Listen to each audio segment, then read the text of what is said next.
Welcome to another Relic Night video. I'm gonna show you in this the miniatures that I built because I'm gonna probably disappear for a while since I'm gonna be painting them.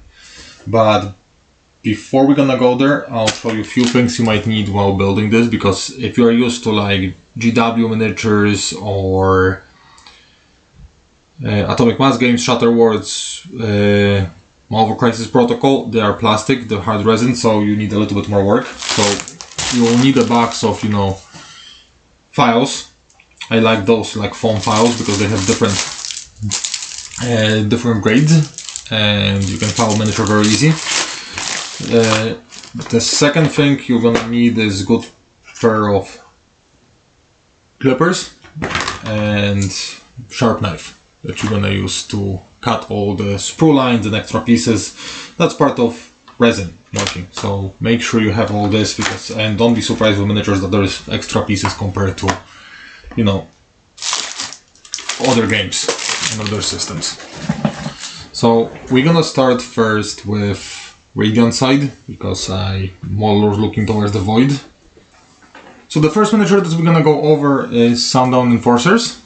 So we're gonna start with the first of them. So I believe this is the best models of the Radiant models. I kinda love this unit. I'm more looking towards the Void.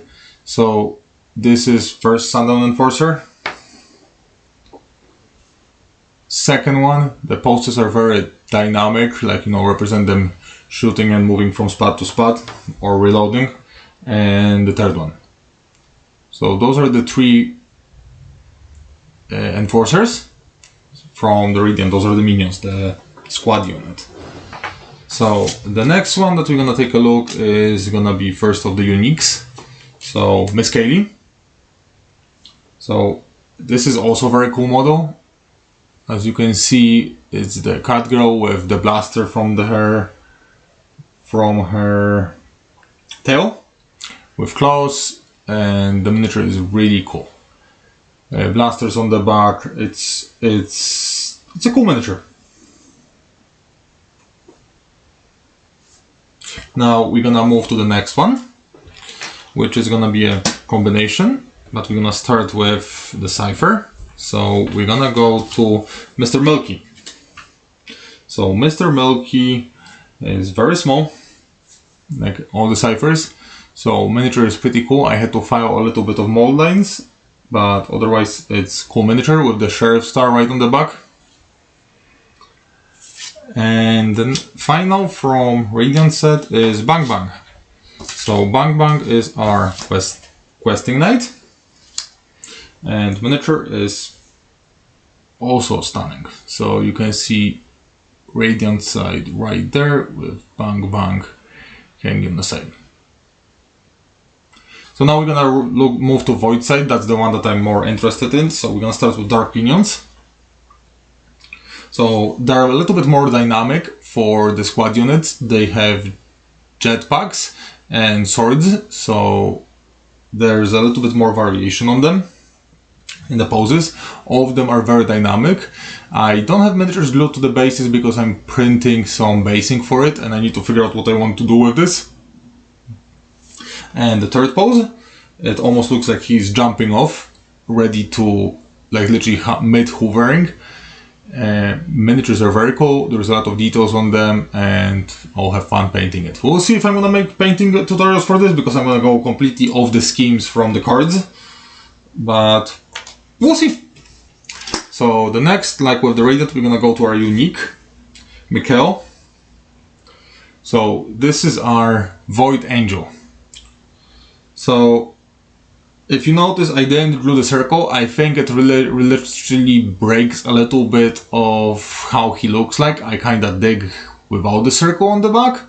The wings are very nice. It's a very nice pose. I still need to figure out how to connect to the flying stand. I believe it's gonna go right into that hole right there. I just need to file the flying stand to make it fit and connect properly, but that will be a little bit in the future. Now we're gonna move over to our Cypher, which is Cupid. So it's a cool small guy, Cupid-like angel with bow. It's Very nice miniature. It will be fun to paint, should be quick and cool. Now we're gonna move to our questing knight, the Hario. So this is the Hario miniature. A lot of things are going on this miniature. It's very busy, a lot of clothing that we're gonna be painting here, and the batik circle gives, you know, a little bit of static effect. It's gonna be cool once it's painted, and we'll see how she's gonna look at the end. Now I think my favorite part of the starter box, that's the last miniature I got, as I wasn't in Adepticon, so my friend picked them up for me and I didn't want to ask for every box in existence. I wasn't sure if he's gonna be able to carry them. So this is the model that I really wanted, Void Infiltrator Candy. So we're gonna start with Cola, because I keep talking. That's the Three-Tail Fox. So Three-Tail Fox Cypher, that will be very cool to paint. And I'm gonna go with Void Scheme, so darker. She's gonna be like a blue fox, ice fox, and I'm gonna try to make it maybe winter theme. We'll see. Or maybe sand theme, because I'm planning to do the pirate, so maybe there's gonna be sand pirate and we're gonna go orange. We'll see. And of course Candy herself. So that's the Candy miniature. So 2 massive guns, girl with the cape, infiltrator, beautiful miniature. Not really a lot of building on this. It pretty much comes as a single piece. Very cool, very nice looking, and I love those miniatures. I wanted to record this video because I'm gonna disappear for a while. And by disappear for a while, I mean I have to wash them, prep them, prime them, and get everything, you know, painted. We'll see if I'm gonna do painting tutorials, but I'm gonna try to paint them as quickly as I can so I can put them on the table and do some battle reports for you for sure. But we'll see. I'll see you in the next video, and hopefully it's gonna be Relic nice.